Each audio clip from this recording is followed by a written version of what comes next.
welcome to the Christmas edition of the African Talking Sports Podcast. I'm here with Ty and Big Scott, and we're here to give you update from the slew of games that happened this gone week, and also to go over our all-time African XI. And let's see if we're going to have some interesting options in here. And we're going to first kick it up with Ty. Ty is going to go ahead and tell us his all-time African XI that he actually saw playing and enjoyed. He's still coming to me first. I thought I was going to skip. No, but that's okay. That's okay. Let's see here. Strongest team that will come on this board. So, as I said, this is the team I saw playing in person on TV, wherever. So starting with goalie, I'm going with El Hadari from Egypt. He was a very loyal servant, a very good goalie too. Legendary too. Yes.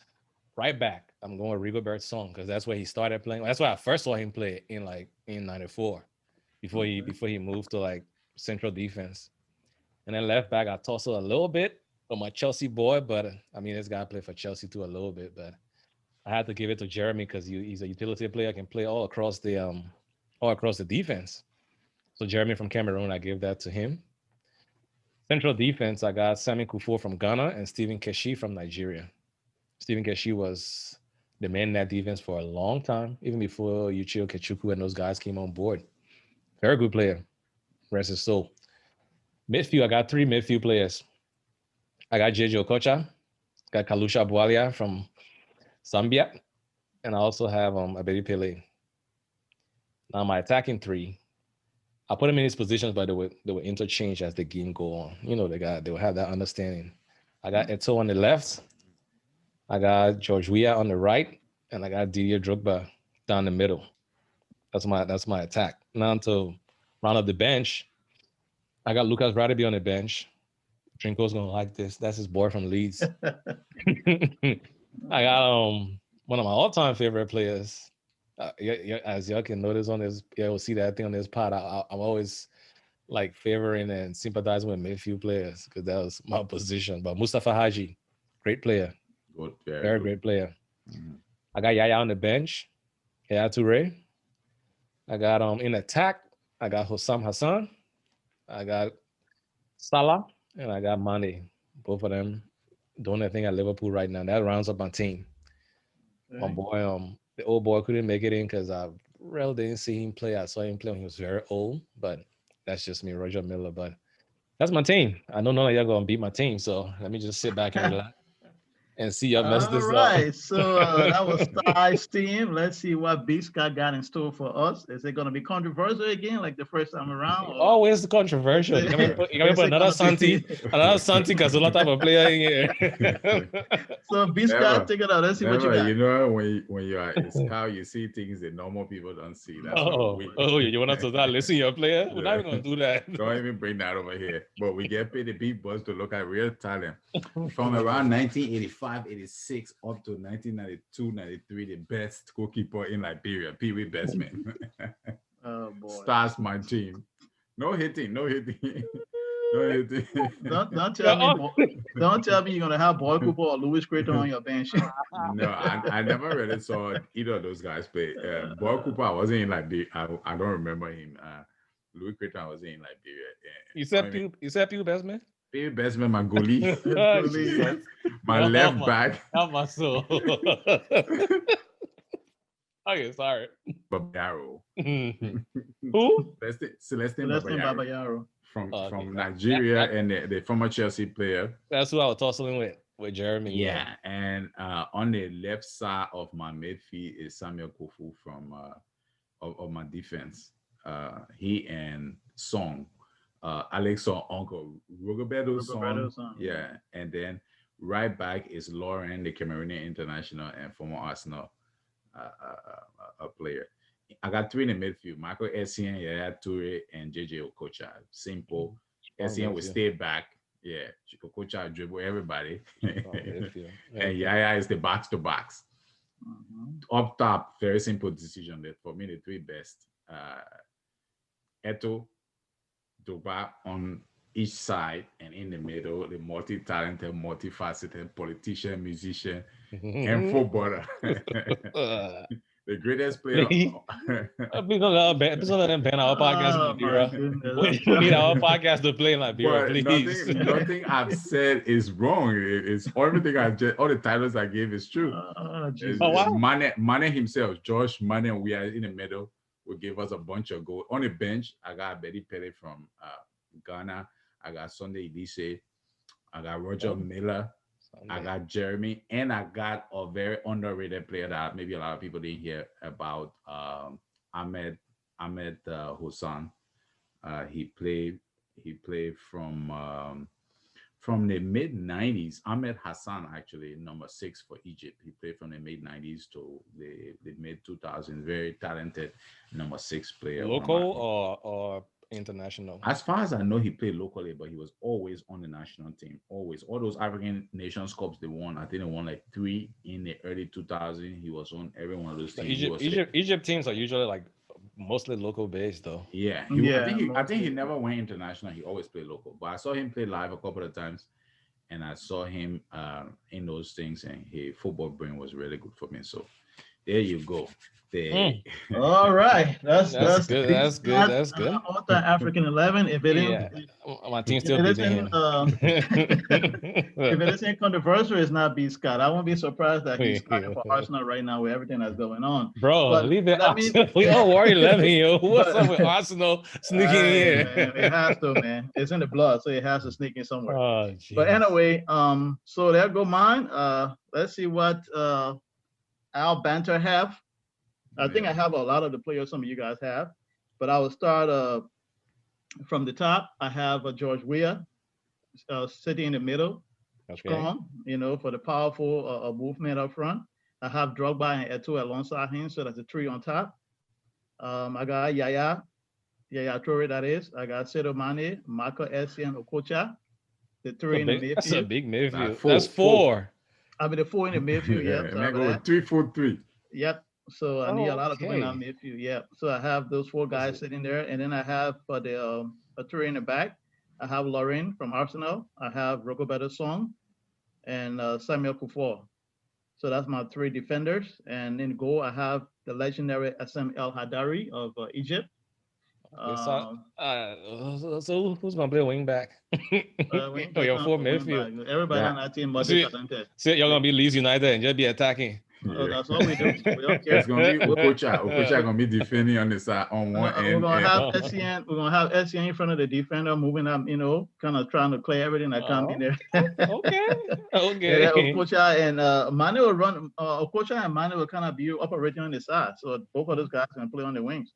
So that's bench, bro. Cool.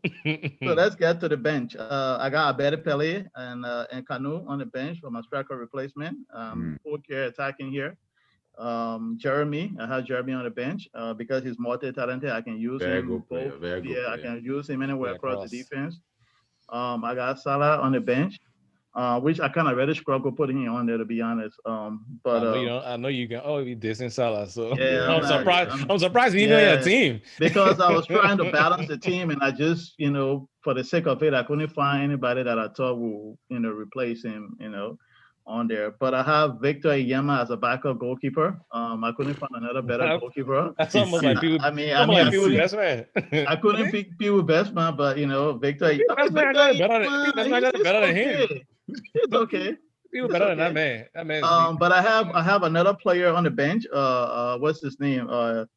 The cult hero himself.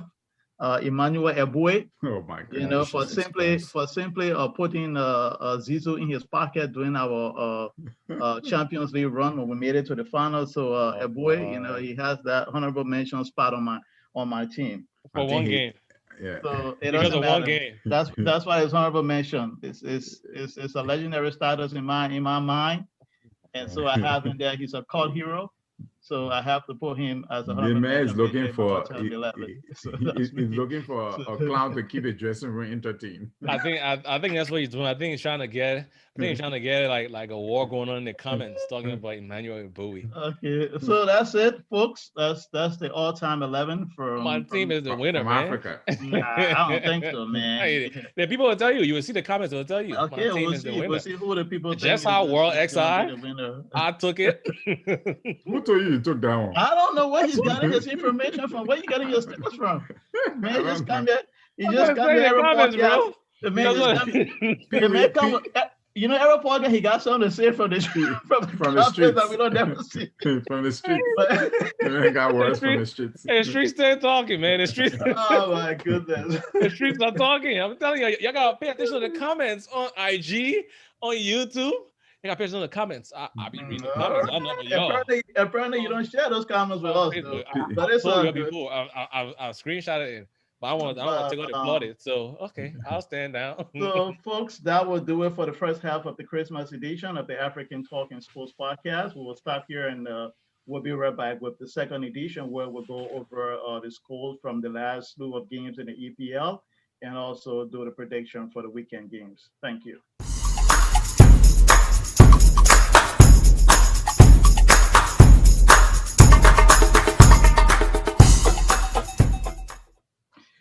Welcome back to part 2 of the Christmas edition of the African Talking Sports Podcast. In this segment, we will go over the scores from the midweek games, and we'll call out the scores of the remaining games and also give you our predictions for the coming games on the weekend, starting with the Boxing Day festive in the EPL. So first on the docket, we have game review. Let me see who we're going here. Crystal Palace and Liverpool. So I will be kicking this segment off with the review of the dominance displayed by the champions. You know, they pay back. Oh yeah. You know, I was thinking about the game. I was like, so is that the who beat them? Aston Villa. Yeah. So is that like 7-1. the cancellation of the goal difference? 7-2. Yeah, I know. 7-2. Yeah. 7-2. 7-2, yeah. 7-2. So they pretty much can't cancel a lot of those goal difference deficit they had, you know, when they were trying to regroup after Van Dijk got hurt. But let me go right into that game. There's not much to see about the game because there was nothing from Crystal Palace except for the dominance of Liverpool. The goals, there were some beauties in there. There was some, good run of play by Liverpool from the back to the front, you know. The thing I like, I'm not going to go play for play here, but I'm just going to do a little broad overview of the game. The thing I liked about that game, you know, you saw champions showing no mercy, pretty much. You saw like the opportunities, how they took the opportunities. If there was a means to go with the long ball route, they took it. And when they took the long ball route, it was beautifully done. I forgot which. There was one of the goals that it started with a long ball from the back, with a very beautiful long pass towards the midfield, and it dropped. I forgot who that was. Is dropping in front of them, and move the ball downfield and send a pass infield and straight goal. I know what goal you're talking about. I think the defense actually messed up on that because there was 2 passes they missed. Alexander Arnold did a long pass to Salah, and the defender tried to jump and kick it. And he missed it, and then Salah crossed it down. The other defender too, it passed right in front of him. He could have slid and kicked that ball out. I was watching that game with Boko, and I told him, and he was like, "Yeah, man, that defender messed up." But it was a nice work goal. So it's like, you know, when you look at a runner play, how, you know, the movement, whether it was the passing the ball from, you know, back to front or from midfield, or, you know, a little bit of mistake from the Palace in midfield, you know, just how they took advantage of it and how clinical it was, and just stranglehold Crystal Palace in that game. It was beautiful. It was excellent. And, you know, club, they have the complaint. But the 7 goals, you know, just to run through them, you know, the goal came from, what's his name? Minamino. He was the one who opened the scoring for Liverpool. Pass. It was a pass in the box nice goal. It was, from Mane. Yeah. You know, the funny thing about that guy is like the miss from Mino, Neem, and Mane and Firmino Neem. Yeah. and then I never thought of that though. It's good. But though. yeah, so yeah, but Mane, the quick turn from Mane with a pass to him, and he just, he started in. And these guys also have, the defense just wasn't pressuring in the box. I didn't understand why. I Hey don't know. man, when you got Gary Cahill dressing back in your defense, that's gonna happen. And Yeah, he's it was old, and just, he's older too, a couple of years older. it's kind of, strange, but yeah, it was that. So that was the first goal from Minamino. And then Mane came with that quick turn, the beautiful quick turn from Mane on the second goal. Just that I know he tipped the ball with the side of his foot. It kind of flipped over and he just turned with it and then slapped it straight in. And I thought that was a beautiful goal as well. And then Palace came close to equalizing before Mane scored that goal. I think Palace came close to equalizing on a pass from one of the Pele's son that I don't the Man, Abedi that Pele's dude, son that I don't rate that at dude, all. yeah, Jordan, he be messing up the games, Yeah, Yeah, they need messing a up the number games a 9. lot. They need a yeah, new striker. That's what I was, because you know what? That game, first half, they tried to go toe to toe with Liverpool, and Which that's was a big dumb. mistake. Which was Yeah, dumb. they mhm. tried to go toe to toe. They tried to go back and forth, and you You just can't couldn't do do it. that. Yeah, you No. can't do that. Yeah. So, but I don't rate Jordan at all, and he had a pass and just messed it up and put the ball behind Zaha, and he couldn't do anything, and it squandered that chance. I don't know. That could probably be the chance to boost them and kind of turn the game around for them, but it missed that. And Liverpool just took it on from there, and never gave them a breathing space anywhere on the pitch. Firmino came in with the third goal. I think he had two goals on the night. Yeah, you're Um, struggling with All of a Firmino sudden, scoring Firmino too. scoring like the last two, three yeah, games, he been scoring like Yeah, he he's started. He scoring. So started I'm like, scoring now. yeah, okay, now you know the dam is open with Firmino scoring. yeah. So he scored two goals in the night. The first goal was a very sweet pass from Robertson. Very beautiful pass from Robertson, straight at the feet of Bobby, and then he, You saw he stopped it. yeah, Man, made no that mistake with it. control. Yeah, Sheesh. made no mistake with it. So then the second goal that he scored was, the ball came to him, he got by somebody, and the keeper came out, and he just a little Chipped him. quick ding over the Chipped him. goalkeeper. Yeah, Yeah, he chipped him. and head in there, and then Henderson goal was also brilliant. One Mhm. touch, just one touch hit. Mm. Just how it just who I forgot who passed. Was it Sada? Who somebody passing the ball? And he just that was Trent Alexander. Arnold, yeah. Trent Alexander passing the ball and no breaking, no stopping, straight in pass, straight hit, straight in the goalkeeper couldn't do nothing with that. It was just far away from him. And the other goal, most of that came in, two goals from him. Hey, it's not unusual for him to score for them. And the first one was a free header.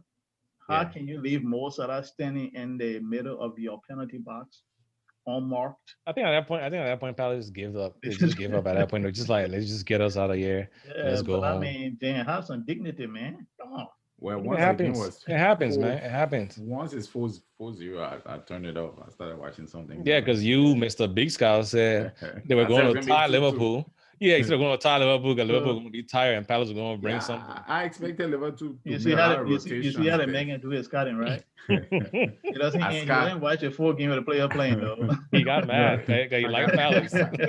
No, I mean, I wasn't mad. I was more like, lost interest. It was just I ain't trying to watch the rest of it. Salah's last goal, though. Yes, that and the curler. Mm-hmm. Yeah. I mean, what can I say, man? Hey, when you're a professional, you got the talent.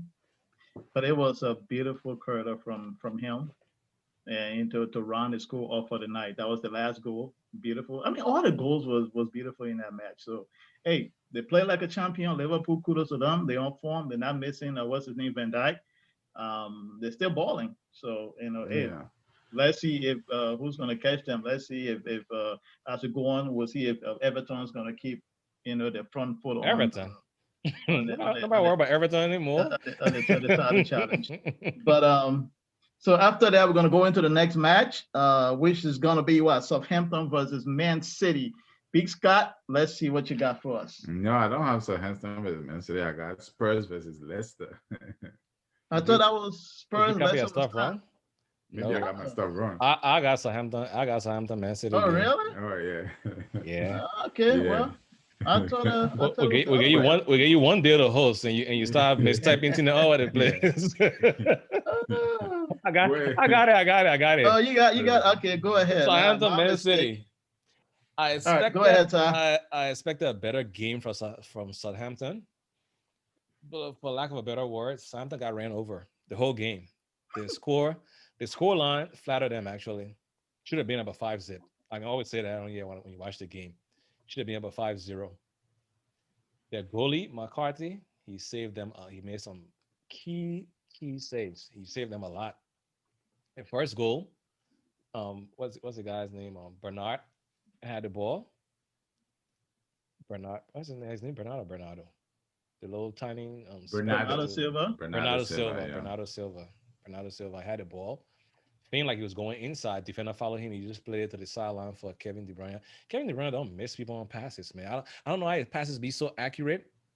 Like the stuff can come like right to you. He found Raheem Sterling between about 3-4 defenders. Raheem Sterling put it away 1-0. They had chances like that the rest of the game. He put another one for Bernardo Silva. Silva tried to overpass it, missed it. Another one he kicked it directly at the goalie. Kevin De Bruyne had like 2 chances to, and I kind of see what I was saying when he was saying dude being slacking on his scoring. Yeah. He's in that same boat as Timo now, where they don't take the chances and kick how they're supposed to kick. He kicked like 2 shots right at the goalie. Yeah, and the Bruyne this season he hasn't been. Yeah, he's creating. He's still creating, but the way he used to score before, I don't know. City's just something missing from them. Some edge what's missing from them. David Silva is missing. Some edge is missing. Yeah, that's true, but he didn't play all the time too. Yeah, he didn't play all the time. He didn't play all the time. They still got firepower. You got Raheem Sterling, you got Mahrez, you got Bernardo Silva, you got Gundogan, you got Jesus. I don't remember seeing Jesus in that game with all the pressure they're putting on Southampton, but it just kept coming at Southampton goal the whole game. It ended up 1-0. Southampton were lucky to get out of that 1-0 though. But yeah, that was the game in a nutshell. Okay, so again, the next game on docket, that's gonna be the Spurs and Leicester game. Jerry, Big Scott. You sure? I told you about my government name on here. Hey. Yeah. Spurs versus Leicester after their last game against Liverpool, they were unlucky to lose that. I thought they were going to bounce back this week, but, it just goes to show Brendan Rodgers, the little research. He finally got me to give Brendan Rodgers. He been trying to give Brendan Rodgers his credit all season long. I don't think he did anything special tactically that made him win the game. I think it was a back and forth game. Anybody could have won it. It just you had Serge Aurier, dumb, yeah, he's doing something dumb. That's the way he is. If you know Serge Aurier, like I know Serge Aurier, you always do something. But Spurs too, man. I mean, there's some games you got to take the initiative. You can't play the whole league with that counter-attacking football. I can understand if you play in Manchester City and Ty, you frozen on my end. I don't know if. Oh, okay. Good. Yeah, you've been still. I was just chilling, listening to you. Yeah. Well, I can understand why some games where the bigger teams, more talented teams, but teams on your own level, football is supposed to be entertainment. You got to take it to them. They always sat back and set pieces. They try to take advantage of the set pieces and not counter, but on this day, they didn't work. Peter Schmeichel was up to everything, and it was just long shots. Casper, yeah. His son, not the father. Same thing. Same difference. Yeah, Casper onto everything. It was long shots from out of the box. That chance fell to, Serge Aurier went and pushed the man at the edge of the box. He's not going anywhere. So what's the barge into his back? Like, yeah, what's the point? You barge into him, push him like that. Penalty, bam, Vardy dispatch it. They're just a boneheaded decision to me. Stupid picking, right after the break, what's his name? Madison scored a goal that was really nice. That wasn't offside. They need to stop that stuff, man. Yeah, seriously. That coming back. That took me off. Yeah, Vardy is coming back while Madison is going in front. It doesn't make any sense to me. They've taken a lot of the enjoyment out of football. That should have been a goal. And who did him call the offside on Vardy? On Madison. They caught it on Madison, but I think Vardy just confused the referee. No, And because they went and drew they went and drew those stupid VR they went and drew those stupid VR lines, and they basically like caught Madison like arm or something. The lines don't even I don't even know, the lines don't even look accurate. It always seems slender to me for some odd reason. It's first of all, I don't think they should be doing those things. I mean, Seriously.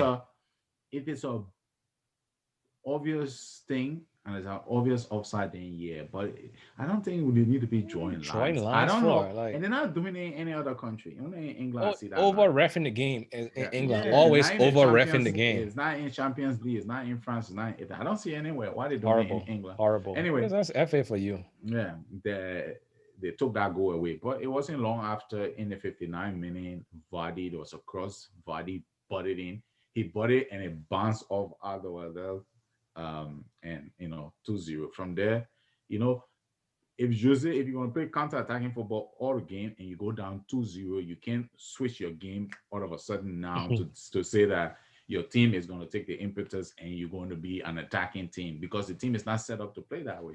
So whenever they go down to 2-0, it's just hard for them to flip that game. Maybe the best they can do is tie, but their team is not set up to play in that way. So that's if the other team naive and let them tie. You try to do that, I'll just sit back now and just soak up the pressure and hit you on the counter. Yeah. So that's what he did. Brought in all those attacking subs. I'm like, dude, you could have played this game like this from the beginning. Why are you sitting back? Maybe he. I mean, I know we all know Jose used to park the bus for some games. He used to do that every single game. Right now he does it. Yeah, he used to park the bus for some games. Like when he's playing bigger teams, he park the bus. When he plays smaller teams, it'd be expensive. But now he's like, I don't know. That was maybe he just a bonehead decision. And you were saying, oh, it's working for them. It's working. I'm like, okay, the last two games, it ain't working. When he takes the lead. Yeah, the last two. They left from top of the league. Now they're in what, 6th, 7th place. You know it's tight. So when you lose one or two, that's true. Yeah, it's tight. Like the point differential is very tight. Yeah, and when you're losing, it's just a different. You win when you string 3 or 4 win. You break. You're back in contention. You're back in there, but when you lose 2 or tie 2, you're dropping down. It's tough, man. So there is hope for Arsenal then if we can put 3-4 together. The problem is, can you put it together? That's the problem, because it doesn't look like that from what we're seeing. That was this first game, man. That's nothing to it. Jose things. And parking the bus and putting extra people on there, overloading it. But anyway, so that's that from Jerry. So the next game on docket is the Everton and Arsenal game, and as usual, sit back and relax. Doing that one. Relax myself. I'm not gonna say too much. It's gonna be a while, folks. It's not really gonna be that long. I have gotten to the point with Arsenal where I have made up my mind that I don't believe Arteta is gonna work in a magic. I think the whole thing about PSG sacking what's his name, Thomas Tuchel. You just look at the stark difference. I know it was over who's going to bring in or who's going to do. Yeah, I mean, you got to try somebody who's probably going to do something. But you could sit there and keep going down the scene right, end up fighting relegation. The only thing that's we're lucky because the people below us from the 15 down, they're not really winning any games. Don't talk too soon. Burnley won the last 2 games. Yeah, but I mean, they're not consistent with it. Just imagine if Fulham. Fulham trying to hit one win here and there. Just imagine if some turn of event happened for a team like Fulham and they happen to win 2-3 games, and we're not winning. We're gonna be sitting in the bottom 3. Well, you should be worried because Saint Allardyce is back. He said that he's going to, right? Yeah, for West Brom. So he's going to go. And he knows how to play Arsenal. So he knows how to play. Annoying and he's just a talkish football. Go ahead. Analyze the Arsenal game. Yeah, but let's get into that game. The short of it is that Arsenal did what Arsenal's been doing, losing games. That's the short of it. They've been the midfield was open again, like the boulevard. Remind me of that song. What is it, a street light on the boulevard or something like that? But anyway, Gangsta Al. But you see, I think it was in the 14th minute of that game. What's his name? Keane came down with the ball. Nobody was there. It was Ceballos and El Nene. For some reason, the both of them kept going back. I don't know if it's kind of strange to me, some of the behavior. Because how can two players do the identical thing? The two of them, I watched them on that play, and the both of them kept going back. They never attempt to leave the position they were in to come and close in the gap in the middle. And they were like the two midfield players. I'm saying that, but this can't just be a natural instinct from a player. I don't care how bad a player is. This just cannot be a natural thing that a player do. So you're thinking that Arteta told them to just back? No, I think about it has to be some instruction about staying in some sort of position. Zone. Yeah. So because I can just imagine where I've seen like players just do that, like just not even make an attempt on the player coming down, straight at you with the ball. And you're just standing there, not even trying to make a move, not even trying to make an attempt to close it down at all. And the whole play was just play wide open. And King just saw it, and what he did was brilliant. He just took a quick shot. And it almost caught Leonard off guard, but unfortunately, it kind of went, it was going for that top corner, but it just went a little bit off and went out of bounds. But on another lucky day of some breeze blowing or something, that ball could have switched direction right in the top corner for a goal. But so that's it, no pressing, nothing, and it didn't take long for Everton to get on the score sheet with an own goal. I would credit that goal to Clara Louis, even though officially it's an own goal. But he redirected the ball pretty much because he had it down, and what's his name? Holding was running, and he kind of in the path when it kind of hit him in the lap area, and went in the goal. I mean, Leonard couldn't really do anything with that. But I think I would credit Clara Louis for that because if he hadn't touched that ball and redirected, it was never going to be a goal or own goal. So that's how Everton opened the scoring. And guess who?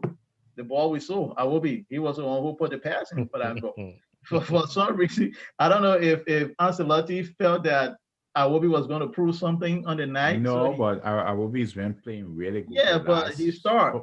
But for the last 5-6 games, he's been on there. He's been starting. He's been playing really good. That's true. He played well. He played well against us too. Really good. And I don't know if James is injured or James hurt. Yeah, so he's been taking James' play and he's been doing really well. Yeah, he has. He was as big as a truck, but he's playing well. It's big as a truck. But yeah, he played well on the night, on the day, and his pass caused problem and led to the first own goal. And then Nketiah had a chance. Very weak. Yes, I don't know what he was doing there. Sometimes I just think he's peaked because I don't really see that much improvement in his play ever since I saw him. I talked that a long time ago. Yeah, he's a decent picking by. Yeah, but I don't think the big league is for him. I doubt it. It might be maybe it's a little bit too soon for to be passing judgment on him, but I don't think he's ever going to be like a prolific striker now. Yeah, it's just he's been around. He's been given chance in the first game starting from winger time. So yeah.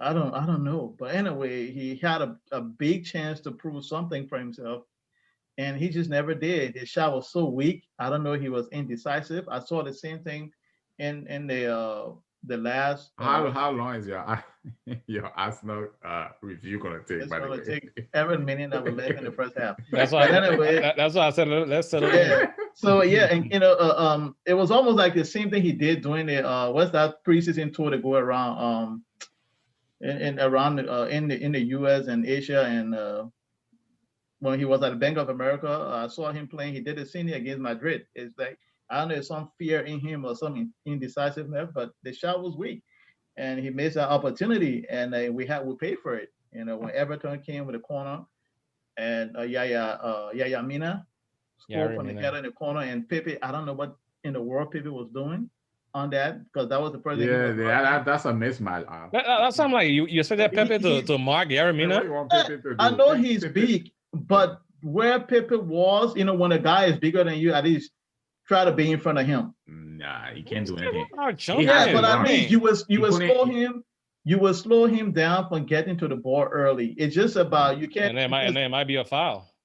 No, you can just take somebody when they're jumping. Yeah, Yeah, you can beat him and just move with him. At least you will impair him a little bit. It's just about preventing him. He's not a fast guy, but I mean the way how he got by him though, it was just, and he just, I don't know. It was for me. I thought he could have done better, honestly, because he didn't even chase the guy well. He just jogged behind him, and and look at the angle from where he scored a goal. Let's be honest. That was a beautiful goal, by the way. Yeah, and look at from where he scored that header goal. It was just, I was like, really? You don't expect somebody to score from over there on a corner, but he did. And I give it to him because it was way off from a normal header angle, to be on target. I mean, people score from that angle all the time. You just got to twist the ball. I mean, I can't do it, but somebody. Yeah, man. But Jerry, man, if you look at where he was when he headed the ball, it's remarkable. Let's be honest. It is. I've seen headers from harder angles than that before. Yeah, and they go like he directed the ball. He directed the ball. I can't blame Pepe for that. First of all, Pepe shouldn't be the one marking somebody who's 6'4". Yeah, I agree with that. But bigger, yeah. How many big people do we have? Gabriel is not there. I don't know if David Luiz is going to cut it. I don't know. Gabriel record done now. Yeah, I think it should be done now. It is done. They should be able to play in the weekend games. It's like I got record. He hurt. Saka played. Oh, okay. Yeah, he played. He did play. You said El Nene and Ceballos, so I didn't hear. Yeah, Saka was on the wing. He was on the flank. He was on the flank. I'm not talking about Saka. I'm talking about Shaka. Oh yeah. no, he didn't play on. He didn't. I think he said his record. No, his record is over too. He's available for the next game. Eligible for. Okay, there you go. Unfortunately, but he wasn't there. Not that he was going to make any difference anyway. But that was the game. That's the first half alone I just went over, and that was the game. It was one right there. By the end of the first half, the game was over, and second half was pretty much Everton just doing the thing, and then until for some reason Arsenal decided to wake up late in the game and start peppering Everton, but it was just too late, and they just never could recover, and we ended up losing the game. So that was the game. I kind of took a lot of time the first half because that was where most of the action was. But that's it. All right, I'll do a quick. You gotta go. Yeah, go ahead. Yeah, quick rebuttal. Let me start with the coach. I'll do like a 2-minute thing because you've taken a lot already, but I'll do my 2-minute thing. Yeah, I've heard that Mikel Arteta does this zonal thing, and that's how he likes to play football. Certain players in certain zones, and I don't know if it's true or not, but I'm starting to believe it because they say he doesn't let a player to move from certain zones, and that's why you see the attack is not as fluid. But I'm still trying to give him the benefit of the doubt until February. Maybe he can bring 1 or 2 players. I'm trusting him to turn it around. This game, I saw some improvements in it. The second half, I think that first goal from the midfield is not solid. Let what's his name from Ghana, Partey come back. Let Partey come back and partner, and then when is he coming back? Is he still hurt? He's still hurt. He started training a little bit. Oh, so that was a serious injury, huh? Yeah, I mean, when you have a muscle thing or thigh or hamstring or something like that, it takes 2 to 4 weeks. They brought him back. In the first 2 weeks, the intensity of the Spurs game, he damaged again. So he's out for another, I think it's probably going to be the new year before we see him now. Let Partey come back here and then somebody else partner in that middle. And we now, if we might finish top 8. But I thought the team improved a little bit. They play a little bit better, but there's nothing we did that deserves to win. So let's skip that and move on. But I'm not looking for that to be fired yet. Maybe if he loses against Chelsea this weekend, I'll call for a hit. If he loses stupidly. I mean, you really think he's going to win. But anyway, that's it for the... I actually expect him to win. I actually expect to win this game this weekend. I know you might think I'm crazy. The man beat us in the FA Cup with a worse team. So... Okay, doggy. I mean, I'm just saying. But anyway, so that's it for you, Jared? That's it? B. Scott? That's it. All right. So let's move on to the next game on the docket. We have Man United versus the boys from Leeds United. Drinko boys. Leeds United, yeah. The game that Drinko couldn't stand to watch and was flipping back and forth. Nah, but he before the game started, he actually started calling people. He started calling the Man U fans like, yo, y'all don't run away. Y'all come here. Y'all come. No, But, You Big don't know where Scott, I y'all think you come got here. this right. Y'all can watch. Y'all can watch. He kept calling the people. The people when I didn't pay attention, he kept calling their yeah, attention. he's So. calling me United fans. So, Big Scott, take it away. Nah, I mean, you know you're in trouble when McTominay scores 2 goals on you within the first 3 minutes. Yeah. Yeah, you know you're in trouble. But um, United's got this thing where some teams they play really good against smaller teams. Maybe I want to say, but Leeds is not really a small team anymore because they've been able to hang around in and around. It's not mid-table; it's a little bit of mid-table. But I like to see them play. Even when they lose with style and they lose with intent, and they make the game beautiful to watch. But you got to decide at some point what you're gonna do, and you got to choose the opponents to play again. You can't just go at Manchester United wide open like you go. That's Bielsa. Bielsa Yeah. got a unique set way of playing. He does not adjust. He does not Well, change it for nobody. That's his way of playing. well, then that shows why he's coaching at Leeds, and because his philosophy, he will die with it. You either live or die with it, and you're gonna be coaching a team in the second division in England and bring them up. But you got to make adjustments, man. McTominay scored his first 2 goal. Then what's the name? Bruno scores the penalty in the 20th minute. I mean, but when it was 4-0, when Martial and all making plays look good at number 9, it's just a way too open. You can't, you can't do that. And United was flossing. I mean, I was watching it there. Oh wow, United in full flow. Number 2, then all scoring goals. Then they scored what's the Leeds United number 6 name from the set piece. He scored a header. But as for Leeds, at some point they got to decide what they want to do. United, maybe a little more consistency. If they win, I think they got 1 game in hand. If they win that game in hand, they'll be in the top. They'll be in the top 4. Perhaps at the end of the season, that's their target, to be in the top 4. And if they can achieve that, I don't think. That's big. Well, I don't think that's a bad job from Ole Gunnar Solskjaer. I think if he can add 1 or 2 really good finishers to his team, because for me, Martial is not it. He's just not it. And I don't know if they can ever get a consistent defensive pairing.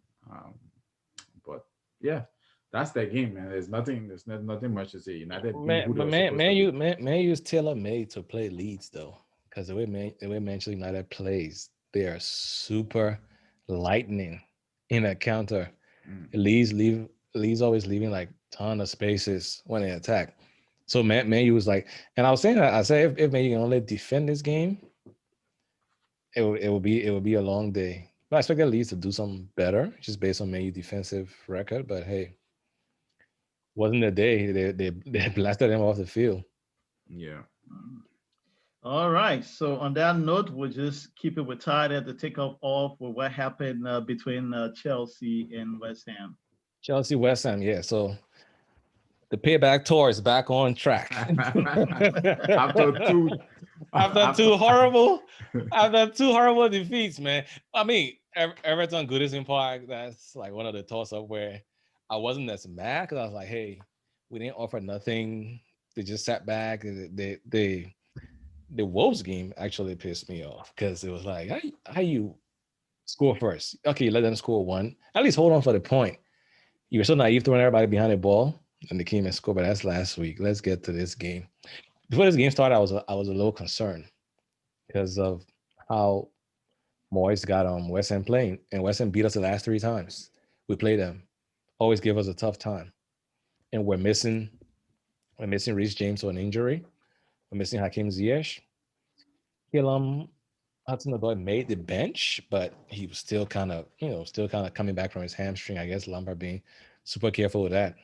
So he started with Giroud. He started with Tammy, Timo, and Pulisic up front. Game started fine, play them around. When the game started, we were on the top side of things. Got a couple of corners. Thiago Silva came in like a unmarked header, I would say, because he had a free header and took it well. Bullet header in the net. Yeah, He got beautiful. two. He got 2 goals now so far. I don't know how much. I don't know how many he scored at PSG, but I didn't peg him as a goal scoring defender. I pegged him more as a all around maestro in the back. But he scored that. We took control, kept the first half at bay. Second half started, and West Ham totally changed the game. Took the game to us like hardcore. I was like, I was sitting on that 1-0, just like sweating bullets. We had in the first half they had a chance to equalize, and VAR ruled it as a foul. On the replay, I didn't think it was a foul. At first I thought Bowen pushed Thiago Silva, but Thiago Silva kind of tripped on the back of his legs and fell, and they called out a foul. VAR still called it a foul, so we got blessed on that one. The West Ham came in and just started like, I mean, they weren't like testing Mendy, but they were threatening around our box. They were moving the ball well, doing well. Declan Rice is a good player. He played well again. He did his job. But as you know, when you're playing teams, and that's what we're missing in the last 2 games, you need a moment of magic from some of your star players. That's what Pulisic did. Ran through that midfield, like basically like I don't know how that dude can keep the ball as close to his feet. He reminded me of Hazard when Hazard was with Chelsea. He keeps the ball close to his feet when he's dribbling and running at pace. Ran through the midfield, get the ball to Tammy, give the ball back to him. He played it for Timo. Let me get back to Timo. I don't know what's going on with Timo. I was telling Al about Timo. I swear, yo, somebody got Timo legs tied in some kind of voodoo place. The goals that Timo missing, it's not. You can say he's unlucky, but it's unexplainable because the first half he got a ball played to him, and he was struggling to control the ball, and he took it with his left instead of his dominant right foot, and he tried to play another goalie. Goalie kicked it out. Second half again, he cut the ball in and was trying to wrap it with his right foot, scuffed it, made a mistake, and luckily for us, Tammy read the run and just tapped the ball home. I really thought I was offside. He wasn't offside. I thought it was offside too because how wide open he was, but he was way behind the defender. Cresswell was standing back there, ball watching. He tapped that home. Game was a little bit under control. Pulisic again got another ball that Mendy kicked a long ball to Tammy. Tammy hold up play is improving a whole lot, and I think as the more it improves, that's gonna push Giroud more out of the team because that's why Lampard plays Giroud because of his hold up play and bringing people into the game and scoring those goals. But Tammy hold up play is improving. He checked the ball down to Pulisic. Pulisic ran through the defense, gave the ball to Mason Mount. Mason Mount had a nice cross, and Pulisic actually was brave enough to jump with the goalie and try to head it. He kind of headed a little bit. The goalie like tapped it, but then he and the goalie clashed, and the goalie went in the goal. And Tammy was able to clean up that mess. 3-0. We that was like I was like, oh, I can breathe. I can breathe now. Well, yeah, finally we beat them. And as I said, the payback tour is on deck.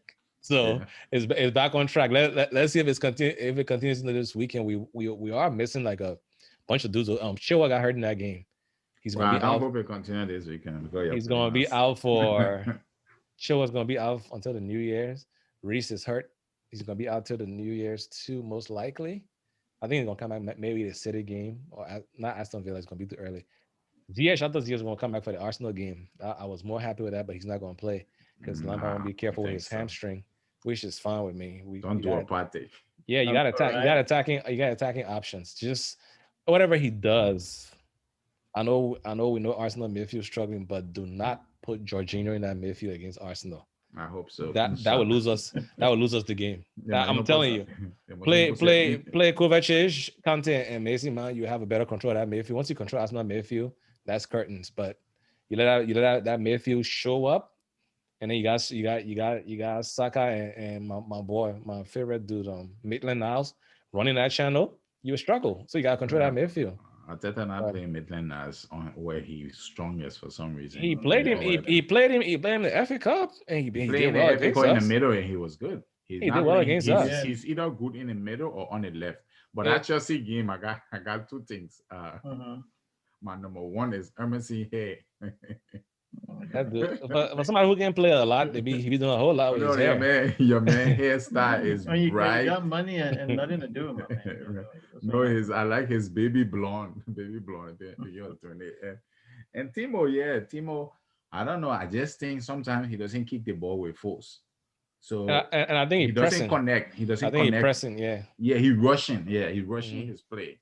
He pressing. He rushing. So he doesn't kick. But when he gets settled and start kicking those balls, you get a lot of goals. He's getting positions. That's the one thing that I'm not. That's the one thing I'm impressed by. He gets in the position to actually attempt it, not just to convert it. Because if you're converting it, he'll be at the scoring chart. He's being in like good positions.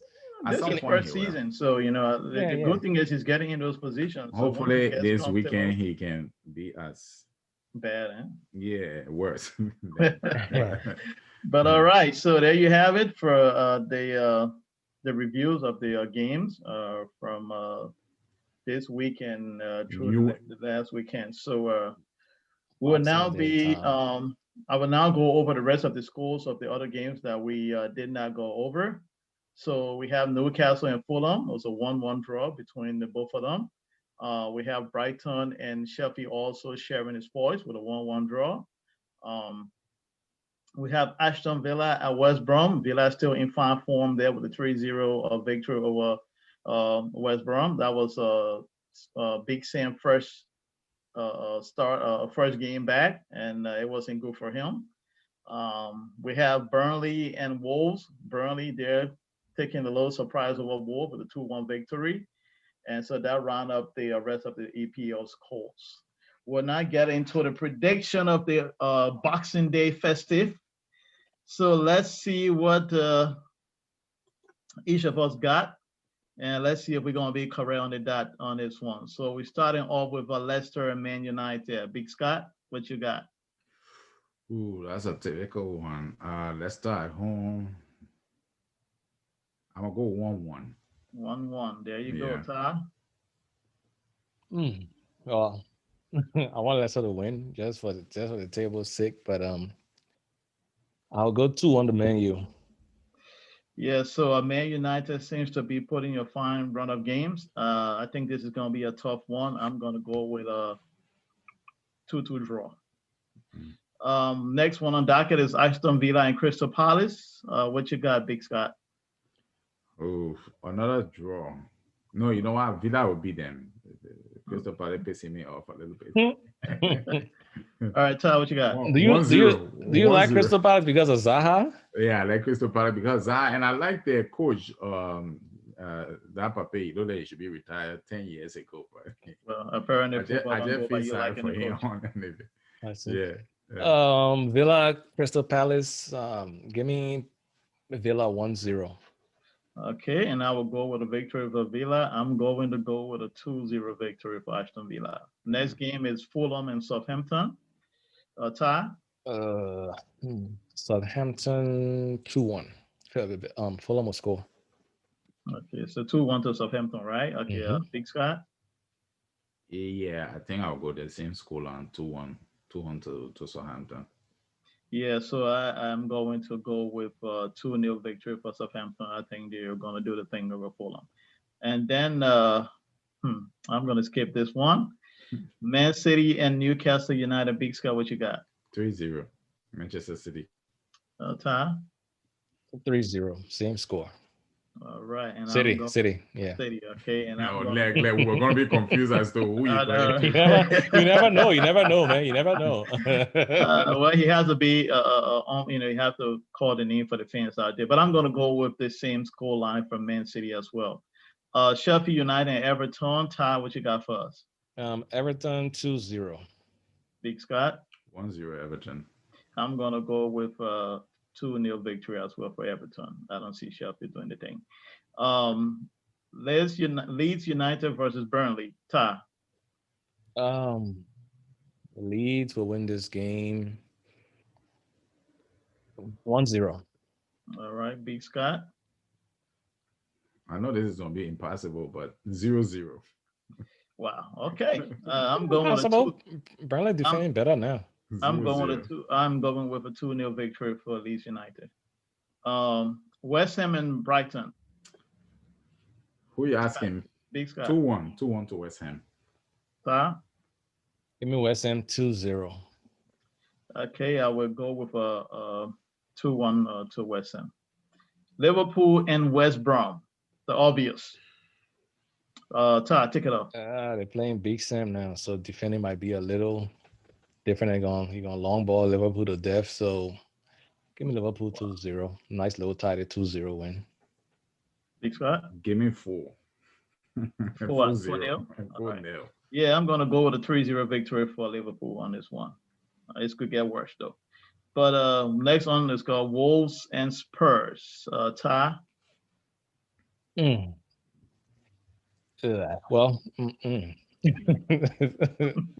been hating to choose Spurs to win games. It can hurt my soul. Spurs will beat Wolves 3-1. 3-1. Okay. Big Sky, what you got? I'm going 2-1 to Wolves. I am going to go with 2-1 victory to Spurs. I think Spurs is going to win this one. Now, for the game that I kept for the last, the mighty Arsenal versus the people at Stamford Bridge. What we got? What we got, Ty? Let me go with Ty first on this one because I know B Sky going to come with something wild. So let's see. Okay. So I'm a little worried about the injuries for our fullbacks. It was we're in relegation, man. Stop. It doesn't matter. It's a London derby. We lost to Everton at Goodison Park. We lost to Everton at Goodison Park. We lost to Wolves without the talisman striker, and they brought in Traore on last. Anything can happen. It's a London derby. Arsenal will play harder than ever played these few games. It was Spurs, right? Yeah, Spurs game was a counter thing. It happened with chance goals. Arsenal played a little better in that game. I'm a little worried, but I think we're gonna win the game 2-1. All right. I'm worried about Z. I said we. Who knew we? Okay. Actually, asking me. I'm trying. I was looking. I'm googling to see if Aubameyang is fixed for this game. That's why. Yeah, Ziyech hurt. Our 2 fullbacks hurt. So that's my worry points, you know. And I'm worried that Lampard does not start Jorginho in that midfield. Okay. Big Scott, what you got? Aubameyang's playing? Did you find that out? I didn't find out if he's fit or not. Is he hurt? He was hurt. He is tightness. Hurt. What? He has some tightness in his leg or muscle tightness. I'm hoping we can turn around. If there's any game that he needs to turn the team around and get them believe this is the game, so I'm hoping he can pull off a win. But so based on the people that I'm missing, I think it might be a little too much. So I'll go 1-1. Didn't you say you were picking him to win earlier on in the episode? You know what? You're right. Let me get some cojones and some big balls. 2-1 Arsenal. Martinelli to score and Pepe to bend one from the left. Okay. Oh, Martinelli is back, eh? He's back, yeah. Picking back. He put up a very good performance. He's good, man. He's a good player. Yeah. All right, so for me, I'm gonna go. I'm gonna go with a 2-1 victory for Arsenal just for the sake of it. So, look! Who decided to join the party? But I ain't talking about in relegation and this. Yeah, we are, but I'm not gonna give you, that. I'm going the opposite from you. So 2-1 victory to Arsenal. I don't need to start having Bobby put lunch on this party for calling. She's just calling, and they're gonna score. So we're gonna take this stuff a little serious. I don't really think I believe that. He's just saying it because you're Arsenal. Like, you actually expect me to say Chelsea gonna be Arsenal? Come on. Because you've been saying it all the time. Chelsea will walk away. Chelsea will do this. Now I'm done with that part. I have to start trusting my trusting the 22. I'm not going to trust the coach. 23. No, I'm not going to trust the coach. I'm going to trust my 22, 23, apart from the coach. So, I think it'll be a good game. It'll be a cagey, first half, and then open up. Back, I think we're gonna have a little bit of movement and excitement up front. I saw it from the cup game we just played with him starting. He was bright. Who you played against? We played City. Manchester City, yeah. Okay. I heard he was doing a lot of good things in that game. He did. And he went out with like a shin bruise or some crap like that. He was the bright spot of the night, regardless of the defeat. Dude can hustle. He can hustle. Yeah. But ladies and gentlemen, thank you for joining us on this Christmas edition. That's it. Merry Christmas to you all and your families. Hope you enjoy the holidays. Let me bring my hat back. And have fun. Have fun. Let me bring my hat back. So thank you again for joining us. All right. Thank you guys. We'll see you next week.